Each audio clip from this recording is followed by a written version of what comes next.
Abdul Rashid Khare. Rafaqat Ahmad. جو Kashmir university ہے اس کا میں دیکھ رہا ہوں کہ وہ کافی گاندربل ڈسٹرکٹ کی طرف دھیان دے رہی ہے، یہاں پہ پروگرام کر رہی ہے زمیندارز کو اویئر کرنے کے لیے، پھر ان کو کچھ کٹس وغیرہ بھی دیے جاتے ہیں، تو یہ ایک اچھی شروعات ہے۔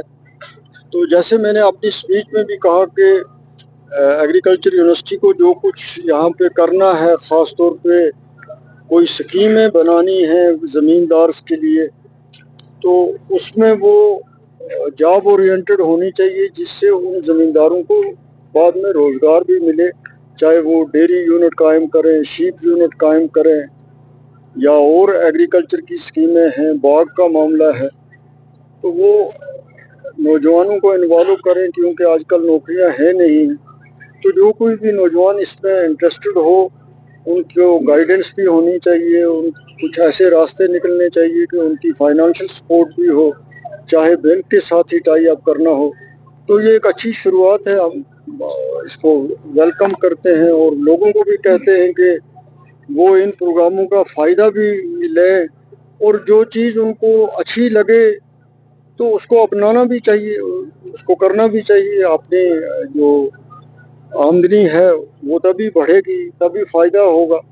بینکس کا رویہ چینج ہونا چاہیے، ایسے ہونے چاہیے بینکس کے طریقے کہ لون لوگوں کو بھی ریپے کرنا چاہیے، وہ ایک فائنانشل ادارہ ہے تو اس نے بھی تبھی چلنا ہے جب اس کا کاروبار ٹھیک رہے، لیکن پھر بھی اتنی فارمیلٹیز ہیں کہ ایک نوجوان پڑھے لکھے کے لیے بہت مشکل ہے، اور پھر دفتری طوالتیں اتنی ہیں کہ اس کو کوئی یونٹ سینکشن کروانا ہو، اس کی اجازت لینی ہو، اس کو این او سیز ڈفرینٹ ڈپارٹمنٹ سے لینی پڑتی ہیں، اس میں بہت زیادہ ٹائم لگتا ہے۔